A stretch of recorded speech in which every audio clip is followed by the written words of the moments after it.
आज जो गिलोय मिशन की संगोष्ठी का समापन किया जा रहा, मैं समझता हूँ समापन नहीं बल्कि एक नई शुरुआत, क्योंकि हमारे वैद्य जी ने कहा समापन तो कुछ होता नहीं बल्कि एक नई शुरुआत आज हो रही है। मैं उसके लिए आपको बहुत बहुत शुभकामनाएं देता हूँ।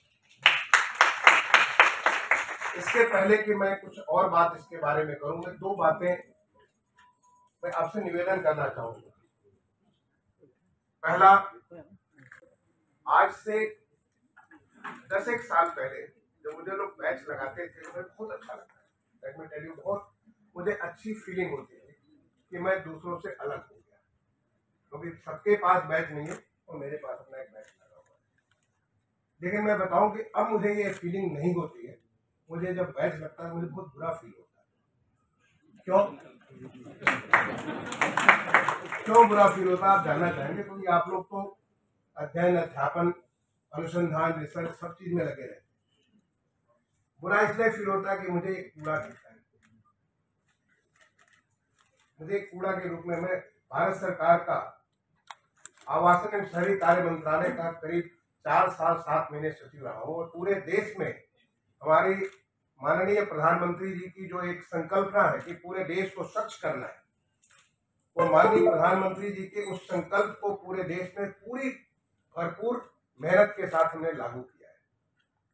और ये 4.5 साल नहीं बल्कि उसके 3 साल पहले से जब मैं एडिशनल सेक्रेटरी भारत सरकार में बना, तब से एज एडिशनल सेक्रेटरी इस काम को मैं पूरे मनोयोग के साथ लगा। अब मुझे हर जगह रिड्यूस, रीयूज और रिसाइकिल नजर आता है। मैं आपसे शेयर करना चाहता हूँ कि ऐसी चीजें जिसकी जरूरत नहीं है उसको हमें नहीं करना चाहिए। हमें एक्स्ट्रा कूड़ा नहीं करना चाहिए। अगर आप देखें विदेशों में, मैंने बहुत अध्ययन किया और पूरे मनोयोग के साथ, मैंने कहा पूरे मन के साथ पूरे देश में इस चीज को मैंने लागू किया। तो जब मैं इसे देखता हूँ या वो एक मैंने देखा कि वहां पे प्लास्टिक की थैली में मुझे तमाम सारी चीजें दी गई, तो मुझे लगता है उस प्लास्टिक की थैली का इतनी सारी प्लास्टिक की थैली, इतनी सारी प्लास्टिक की थैली अगर आप बंद कर दें, एक थैली को 100 रुपए की, पेन और डायरी उतनी होती है। ऐसा कि बहुत कम लोग, देखे मेरे भी पॉकेट में पेन है, मैं जब यहाँ पे आया तो मेरे पास भी पैड था और सब लोग लेके आए। लेकिन कुछ लोग होते हैं, मैं देश विदेश में तमाम सारी जगह, इतना सारा मौका मुझे भारत सरकार में, राज्य सरकार मिला, तमाम सारी, कुछ 1-2% लोग होते हैं जो भुलक्कड़ टाइप के होते हैं, जो पेन लेकर के लाना भूल जाते, जो उनके कुछ पैड नहीं लाते, उनके लिए किनारे में रखती थी, 2-4 पैड रखती, 2-4 पेन रखती, अगर जरूरत होगा तो उठा सकते हैं। पैड और पेन देने की कोई जरूरत नहीं, ऐसे जो उसको देने की कोई जरूरत नहीं, क्योंकि वो मात्र हमें कूड़ा क्रिएट कर रहा है। तो मेरा आपसे करबद्ध निवेदन है कि अपने कार्यक्रमों में अगर आप बंद करेंगे तो बहुत सारे गिलोय मिशन उतने ही खर्चे चला सकते हैं। जो दूसरी चीज जो आपने अपनी स्मारिका का विमोचन कराया, एक दृश्य आप अगर देख रहे होंगे विमोचन के समय हर एक के आगे कूड़ा इकट्ठा हो। विमोचन के बाद वो सबसे पहले वो फीता खोलना, फिर उसको प्लास्टिक वाली जो वो उसका पैकेट लगाना, फिर उसको खोल कर, और इससे भी ज्यादा कई जगह मंचों पे मैंने देखा कि वहां पे लोग जब वो खोल नहीं पाता उसको नोच करके तोड़ के कर देते। तो पहला चीज तो ये हुआ कि उसका कोई उपयोग नहीं, जिससे आपने उसे बांधा, जिस चीज से बांधा है, जिस तरीका से बांधे, उसकी कोई उपयोग नहीं। हाँ, लेकिन ये एक कार्यक्रम है, आप चाहते हैं इसको एक लोग देखें, इसका लोग समझे कि एक नई किताब, एक नई पुस्तक, एक नई स्मारिका, एक नई चीज आप सामने ला रहे हैं। इसके लिए मैंने अपने मंत्रालय में प्रारंभ किया कार्य कि जो भी विमोचन जैसे हमारे मंत्री जी करेंगे, माननीय प्रधानमंत्री जी करेंगे, राष्ट्रपति जी करेंगे, जिस किसी से भी जो भी हमारा मंच पे, जैसे यहाँ पे हमारे माननीय कुलपति महोदय हैं, अगर आप उनसे विमोचन करना चाहते हैं तो केवल उस किताब को केवल फीते से बांधे, पैकेट लगाने, कुछ भी बांध लगाने की जरूरत नहीं है। पर कई लोग इतना सेलो टेप लगा देते हैं कि इतनी किस्म से उधर बांध देते हैं कि खोलना मुश्किल हो जाता है। आप केवल फीते से बांधिए और उनसे कहिए कि उसको फीते को खोले, और बाकी सारे लोगों को तो क्या करना, बाकी उनके साथ खाली फोटो खिंचवाना है। तो बाकी लोग क्या करें, जैसे बहुत अच्छा लगा मुझे बहुत अच्छा लगा कि प्रोफेसर यामिनी पाटिल जी ने जो बात कही, जब वैद्य जी पूछ रहे थे, मैं समझ गया मेरे बगल में बैठे थे, बाटी जी बोले कि सबको स्मारक बांट दी, ऐसे सबके सामने स्मारक कॉपी रख दी, जब फोटो खिंचवाना वो सामने करके फोटो खिंचवा दी, बात खत्म हो गई। अब इतना सारा पूरा रिड्यूस, रीयूज एंड रीसाइकिल। मैं आपसे इसलिए कह रहा हूं कि आप प्रोफेसर हैं, आप होने वाले प्रोफेसर हैं, आप होने वाले जो छात्र हैं बहुत बड़े महत्वपूर्ण पदों पे जाएंगे। देश आज बदल रहा है, हमारा देश एक नई गति से एक नए रास्ते की तरफ आगे बढ़ रहा है, जिसको हमारे माननीय प्रधानमंत्री जी ने पिछले 15 अगस्त 2021 को लाल किले के प्राचीर से जब राष्ट्र को संबोधन कर रहे थे तो उन्होंने कहा कि हम 2022 में प्रवेश कर रहे हैं, जो आजादी के का अमृत महोत्सव पूरा देश मना रहा है। लेकिन यही नहीं, हमारी नजर 2047 के 100 साल पूरा करने पे है, जब हम देखना चाहेंगे कि हमारा देश कहां पहुंचा होगा। ऐसे कुछ लोग होंगे जो उसको देख पाएंगे। मतलब हमें मालूम नहीं कि हमारा जीवन लीला कितने साल की है, लेकिन आज अपने स्मृति में, आप अपने ध्यान में उस देश को देख सकते हैं कि हमारा देश, क्योंकि हम आप आते जाते हैं, लेकिन देश तो अस्थायी है, निरंतर है, देश तो चलता रहेगा। वो देश हमारा 2047 में कैसा होगा, आप जरा उसको सोचिए, और सोच के वहां पहुंचने के लिए आज से प्रयास चालू कर दीजिए। आज से प्रयास किया। आपका काशी हिंदू विश्वविद्यालय 2047 में जब हमारा देश आजादी का 100वां साल मना रहा होगा, तो काशी हिंदू विश्वविद्यालय किस गौरवशाली स्थान पर पैदा पड़ा हो सकता आप रहे न रहे कोई फर्क नहीं पड़ता है, लेकिन आज आप सोच सकते हैं और उस रास्ते को बना सकते हैं कि काशी हिंदू विश्वविद्यालय कहां पहुंचे। आयुर्वेद की जो विधा है, जो हमारे देश की, ये हमारे देश की संस्कृति की, हमारे देश के संस्कार की, हमारे देश की जो आत्मा की, हमारा जो संस्कृत वांग्मय हो, आयुर्वेद हो, योग हो, ये तो हम हैं। क्योंकि इसको ऐसे नहीं पैदा किया हमारे प्रोफेसर वैद्य जी ने, जैसे प्रोफेसर त्रिपाठी ने, ये हजारों साल के हमारे तपस्वियों की, मुनियों की, उनकी तपस्या है, जिससे उन्होंने बड़े नजदीक से देखा। जो हम लोग एक ऐसा काल आया, एक ऐसी अवधि आई जिसको हम अंधी अवधि कहते हैं, जिसे हम अंधकार का वक्त काल कहते हैं। उस अंधकार के काल में हम भूल गए कि हम कौन थे, हम क्या करते थे, हम कैसे रहते थे। ये तो यही देश था जहाँ के बारे में अभी प्रोफेसर पांडे साहब कह रहे थे, कायंती देवा किलगी तकाली धन्यात्वे भारतभूमि भाग्य। उस देश में जहाँ पे देवी देवता भी जन्म लेने के लिए तरसते थे, जहाँ पे राम और कृष्ण को अवतार लेना तो इसी देश में लिए, वो जाकर के यूरोप में उन्होंने अवतार नहीं लिया, उन्होंने कहीं दूसरे देश में जाकर के अवतार नहीं लिया। तमाम सारे ऋषि मुनि, एक एक का नाम आप लीजिए, वो सब इस देश में बैठ करके आज से मैंने, क्या आपको इतना महसूस नहीं होता है? मुझे तो बहुत, जब मैं कभी सोचता हूँ, बड़ा अद्भुत रोमांच होता है। आज से क्या 8000 साल पहले भी लोग हमारे ऐसा कुछ चीज लिख सकते थे? ऐसी चीजें जिसकी हम व्याख्या नहीं कर सकते, आज के डेट में समझ नहीं सकते। ऐसा ज्ञान, विज्ञान, सब कुछ हमारी चीजों में है। ज्ञान है, विज्ञान है, दर्शन है, गणित है, सब कुछ चीजें हैं, केवल हम उन चीजों को भूल गए। हमने उसके ऊपर एक पर्दा लगा दिया। अगर चाहे कितने भी खूबसूरत आप हो, कितने भी महत्वपूर्ण आप हो, सामने काला पर्दा लगा दीजिए, पीछे से कुछ भी नजर नहीं आएगा। तो किसलिए नजर नहीं आएगा? क्योंकि सामने पर्दा लगा, और ये पर्दा छोटा मोटा नहीं, बल्कि 1000 साल का पर्दा लगा दिया गया। 1000 साल के पर्दे में हम अपने आप को शक करने लगे, हम अपने आप को भूल गए कि हमारी ये विधाएं इतनी ताकतवर थी। परिचय उन्होंने दिया वैद्य सुशील दुबे। मैंने कहा बड़ा अच्छा लगा आपको सुन करके, मुझे देख करके बहुत अच्छा लगा। पहला वैद्य मिला जो कि अपने आप को वैद्य कहता है।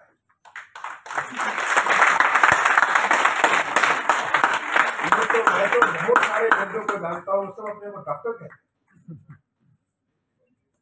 और डॉक्टर ही नहीं कहते, बल्कि वो डॉक्टरी भी करते हैं। वो जो है जड़ी बूटियों के स्थान पर वो पैरासिटामोल और ये जो तमाम सारी दवाएं, जो कि हम भी जानते हैं, छोटी मोटी बीमारी होती है तो हम भी उन दवाओं को लेकर अपने आप ही ले लेते हैं।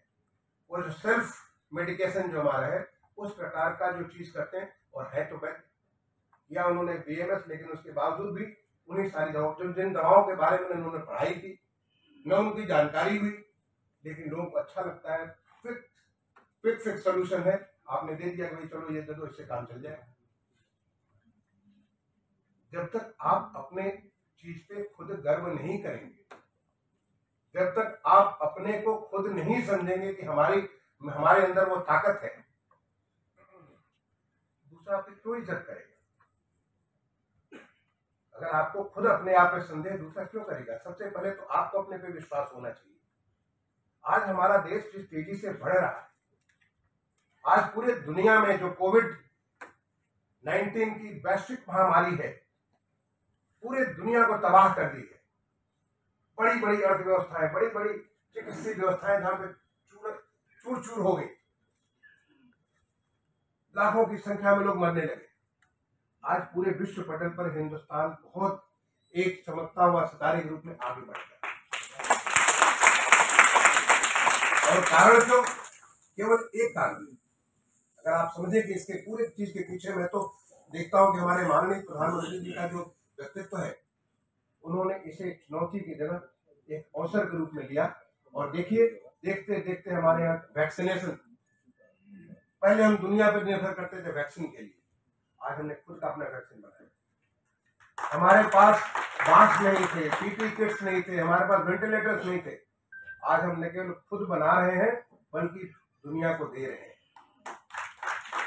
आज दुनिया में विश्वास हो गया कि भारत का बना हुआ चीज कितना महत्वपूर्ण होता है, और इस सबके पीछे केवल क्या बात है? क्योंकि माननीय प्रधानमंत्री जी ने हमारे इन्हीं वैज्ञानिकों को, वैज्ञानिक नहीं बदले, वैज्ञानिक वही है, उन्हीं वैज्ञानिकों पे जो भरोसा दिया, उस भरोसे पे खड़े उतरते हुए उन्होंने ऐसी ऐसी चीजें की। अपनी इंडस्ट्री नहीं बदली, इंडस्ट्री वही है, बस उसी इंडस्ट्री पे भरोसा दिया कि आप में ताकत है, जो कि जामवंत ने किया था हनुमान जी के सामने। जामवंत ने जिस समय जब पता चला कि जो सीता जी तो जो है इतने समुद्र पार कहाँ पे लंका में है, कैसे जा पाएंगे? इतना बड़ा लंका का जो कोई पुल तो बना नहीं सकता है, कैसे वहां पे जाके पता करेंगे कि वास्तव में सीता जी वहां है या कहीं और है? सारे लोग परेशान थे। भगवान राम तो कुछ भी कर सकते थे, लेकिन जामवंत ने हनुमान जी को बताया कि आप समुद्र लांघ सकते हैं, और हनुमान जी में ताकत थी, लेकिन हम उसको समझ नहीं सकते।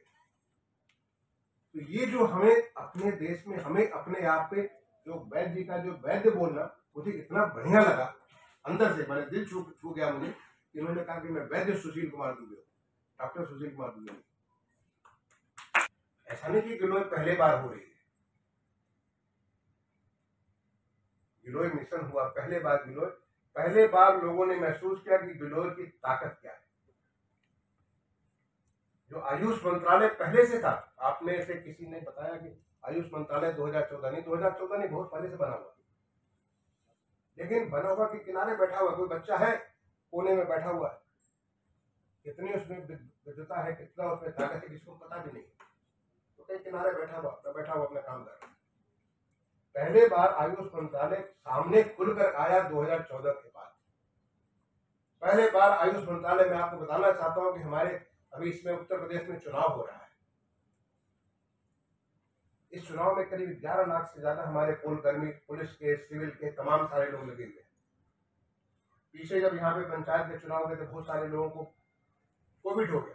मैंने निवेदन किया आयुष मंत्रालय से कि हम इसको चाहते हैं कि हमारे हर पोलकर्मी को हम एक ऐसा किट दें जिससे वो पूरी तरीके से उसकी इम्यूनिटी बहुत हाई लेवल की हो जाए। जब वो जाए इलेक्शन कराने के लिए, चाहे पुलिस के रूप में ड्यूटी के रूप में जाए, चाहे वो सिविलियन ड्यूटी के रूप में जाए, उसको अपने आप इतनी ताकत देकर डरने की कोई बात ना हो। अब तो ऐसे हमारे यहाँ काफी अच्छा इतना नियंत्रण हो गया पूरे कोविड का, लेकिन ये बात 1 महीने पहले नहीं थी, और उन्होंने आयुष मंत्रालय ने हमारी मदद की। आज हम सारे के सारे पोलकर्मी को, हर एक को च्यवनप्राश, जो कि आपको गुड़ बताया हुआ है, हर एक को च्यवनप्राश, हर एक को अड़ुते जो कि नाक में डालिए, तो उसके बाद न केवल कोविड के बल्कि किसी प्रकार के कीटाणु से आपको बचत होती है। हर एक को संसमनी बटी, और कुछ नहीं है, वो गिलोय है, जो कि गिलोय जिसे आप अमृता कहते हैं, अमृत का रूप जो अमृता, जो धरती के ऊपर अमृत का रूप लेकर के अमृता होती है और वो जहां भी रहती है उसका रूप ले लेती है। उसके अंदर गिलोय है ताकि उसको संसबनी बटी, और उसके अंदर एक और आयुष काढ़ा, जिसमें तमाम सारे आयुर्वेदिक औषधियों को मिलाकर के काढ़ा बना हुआ। अगर कोई लेगा तो उसको किसी प्रकार की बीमारी हो ही नहीं सकती। इन्होंने जब वैद्य जी मेरे घर पे आए, दिल्ली में आए थे, इन्होंने कहा साहब आपके तो बड़ा लेमन ग्रास लगा हुआ है। हमने कहा लगा हुआ। पूछे कि भाई आपको मालूम है ये ज्वरांकुश है? हमने कहा ये तो मुझे किसी ने बताया नहीं। देखिए ये होता अंधकार। मेरे घर में इतना ज्वरांकुश लगा हुआ, लेकिन मुझे मालूम नहीं कि ज्वरांकुश है, ज्वर के ऊपर अंकुश लगाने वाला है। बोले कि अगर आप इसका एक पत्ती रोज चाय में डाल करके ले लिया करिए, आपको कभी ज्वर होगा ही नहीं। मैंने कहा ऐसे ही मैं योगा प्राणायाम करता हूँ, मुझे तो ज्वर होता कमी है, नहीं होता है। लेकिन आपने कहा, उसके बाद मैंने चाय पी किया चालू। और सोचिए कि ये जो है ज्वरांकुश अगर सब जगह कर दिया जाए तो कितने लोगों का अस्पताल जाना बंद हो जाएगा। डॉक्टर अरुण जी बोल रहे थे, मैं अरुण जी के साथ अलग से बैठकर इसको समझने की कोशिश करूंगा। हमारे किसानों को कितनी आय बढ़ सकती है। हमारे देश में किसानों की आय को दूनी करने के लिए तमाम सारे उपाय हो रहे हैं, उसमें से ये भी एक उपाय हो सकती है। अगर इतना बड़ा बिजनेस उनको मिल सकता है, और इसको हम जो हमारे जो एफपीओ है, एफपीओ के फार्मर्स प्रोड्यूसर्स ऑर्गेनाइजेशन जो हमारे हैं, एफपीओ के माध्यम से हम पूरा का पूरा इस चीज को कर सकते हैं। मैं अपने कृषि विभाग के अभी हमारे लोगों को मैं भेजूंगा डॉक्टर अरुण साहब के साथ जाकर के समझिए और कैसे हम एफपीओ इसके ऊपर बना सकते हैं। एक थोक में हम थोड़े थोड़े पुष्टि या थोड़ा सा सुगंधा के नहीं, बल्कि थोक में इसकी अगर खेती करेंगे, टनों में हम इसकी खेती करेंगे, उसका हमारा बिजनेस मॉडल अपने आप हो सकता है। केवल हमें एक नई सोच, इसको सोचने के तरीके की बात होती।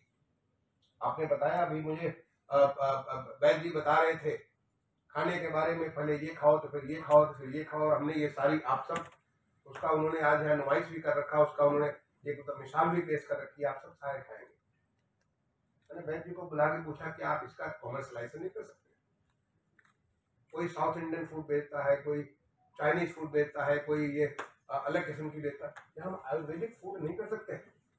मैं इन बच्चों से जो यहाँ पे तमाम सारे बच्चे आयुर्वेद के जो बच्चे हैं, इनसे मैं निवेदन करना चाहूँ, देखिए ये एक नई संभावना, नई चीज से नई संभावनाएं पैदा हो सकती है। और इसके लिए आपको फंडिंग में सरकार से फंडिंग की व्यवस्था भी हो जाएगी, आप लोनिंग की व्यवस्था हो जाएगी। आप शुरुआत तो करके देखिए और आप देखेंगे कि तमाम यहाँ पे दीपक अग्रवाल जी हैं, सच ए फैंटास्टिक ऑफिसर, मैं इनकी हमेशा तारीफ करता हूँ। सच ए पॉजिटिव, आज जो यहाँ पे बनारस में जो काम देख रहे हो, काशी विश्वनाथ धाम आपने कुछ लोगों ने जरूर देखा हो। yes, मैं कहूँगा जाके देखा है, क्या परिवर्तन है। जो कि सोचे कि लगता था काशी विश्वनाथ भगवान एक कैद थे, एक छोटे से उसमें कैद थे, आज वो खुल करके देखिए कि कितना एक विराट स्वरूप में, जो कि काशी विश्वनाथ, विश्व का जो नाथ हो, वो छोटे जगह में कैद था, वो किस प्रकार से खुल गया।